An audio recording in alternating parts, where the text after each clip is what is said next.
Life అనేది చాలా unfortunate మామ. నువ్వు టూరిస్ట్ ప్లేస్ పోతే అక్కడ టెర్రరిస్టు చంపుతారు. నీకు ఇష్టమైన హీరోని చూడడానికి సినిమా థియేటర్ పోయినా, నీకు ఇష్టమైన క్రికెట్ చూడడానికి నువ్వు స్టేడియంకి పోయినా కూడా అక్కడ తొక్కిసలాటలు చచ్చిపోతావు. నువ్వేదైనా జర్నీ చేద్దామని నడిచినా, బండి మీద పోయినా, కార్లో పోయినా, ట్రైన్లో పోయినా, ఆఖరికి ఏరోప్లేన్లో పోయినా కూడా నీ బతుకు అసలు గ్యారెంటీయే లేదు. ఇదంతా కాదు, లైఫ్ మంచిగా సెటిల్ చేసుకొని పెళ్లి చేసుకొని ఏదైనా హనీమూన్ పోదామంటే అక్కడ పెళ్ళని చంపుతుంది. మంచిగా చదువుకుందాం, ఏదైనా సాధిద్దామని అనే ఒక రూమ్లో కూర్చున్నా కూడా ప్లేన్ వచ్చి ఆ రూమ్ మీద వాడి వాళ్ళు చచ్చిపోతారు.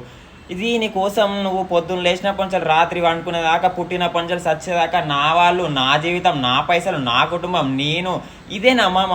ఎప్పుడు ఎక్కడ ఎవరు ఎట్లా చచ్చిపోతారని తెలియదు మామ ఎవ్వరికి.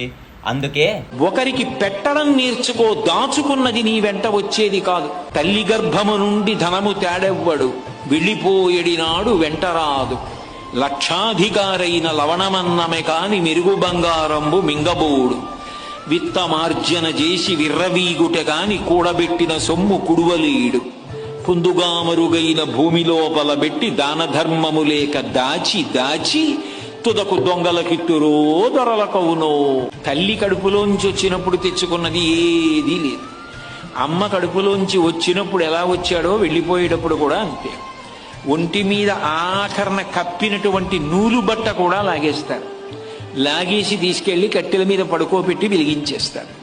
ఒంట్లో ఉన్న నెత్తురంతా ముద్దలు ముద్దలుగా కట్టెల మధ్యలోంచి పడిపోతుంది. ఒంట్లో ఉన్నటువంటి మాంసం అంతా కాలిపోతుంది. తల వెంట్రుకలు మొదలైనవన్నీ ఊడిపోయి గాలికి ఎగిరిపోయి చెట్ల మొదట్లలోకి వెళ్ళిపోతాయి.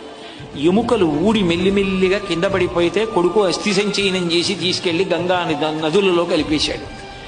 ఏది మిగిలింది? ఇలా ఇలా ఉన్నన్నాళ్ళు చూపించి బోరలు విరిచినటువంటి వాడు తుట్టతొతకు ఏమయ్యాడు? పిడికెడు బూడిదయ్యాడు.